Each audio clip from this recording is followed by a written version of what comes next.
2026 সালের নির্বাচনে জামায়াত জোটের অভাবনীয় বিজয়ের পর এবার এলো বিশ্ব রাজনীতির সবচেয়ে বড় চমক। ভারতের দিল্লিতে অবস্থানরত সাবেক প্রধানমন্ত্রী শেখ হাসিনা এইমাত্র এক বিশেষ বার্তায় অভিনন্দন জানিয়েছেন নতুন প্রধানমন্ত্রী ডক্টর শফিকুর রহমানকে। যে শফিকুর রহমান দীর্ঘ 15 বছর হাসিনার শাসনের বিরুদ্ধে লড়াই করেছেন, আজ তাকেই শুভেচ্ছা জানিয়ে একই বললেন শেখ হাসিনা। এই অভিনন্দন কি কেবল সৌজন্যতা, নাকি এর আড়ালে লুকিয়ে আছে দিল্লির কোনো বিশাল কূটনৈতিক চাল? আজ আমরা দেখাবো ভারত থেকে আসা সেই রুদ্ধশ্বাস বার্তার খুঁটিনাটি। দর্শক, সকাল থেকেই সারা বিশ্ব তাকিয়েছিল দিল্লির দিকে। বাংলাদেশের ক্ষমতার পালা বদলে ভারতের প্রতিক্রিয়া কি হবে তা নিয়ে ছিল হাজারো প্রশ্ন। অবশেষে সেই নীরবতা ভাঙলেন খোদ শেখ হাসিনা।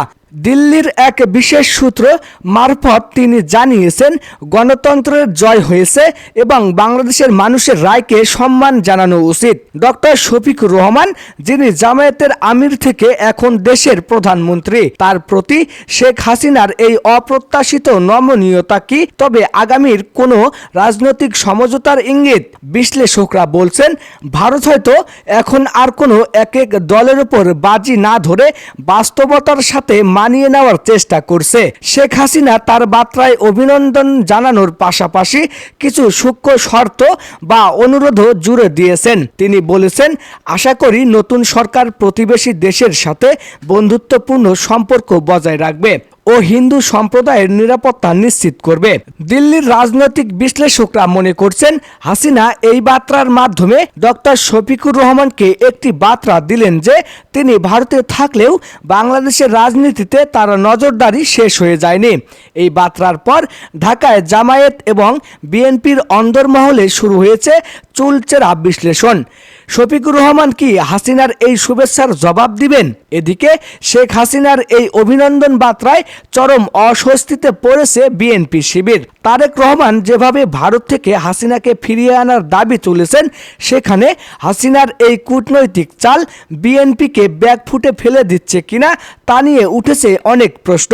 জাইমা রহমানের কড়া বক্তব্যের পর বিএনপি এখন দেখার অপেক্ষায় ডক্টর শফিকুর রহমান দিল্লির সাথে কেমন সম্পর্ক গড়ে তোলেন। জামায়াত কি শেখ হাসিনাকে দেশে ফিরিয়ে এনে বিচারের মুখোমুখি করবে, নাকি দিল্লির সাথে বন্ধুত্বের খাতিরে কিছুটা নমনীয় হবে?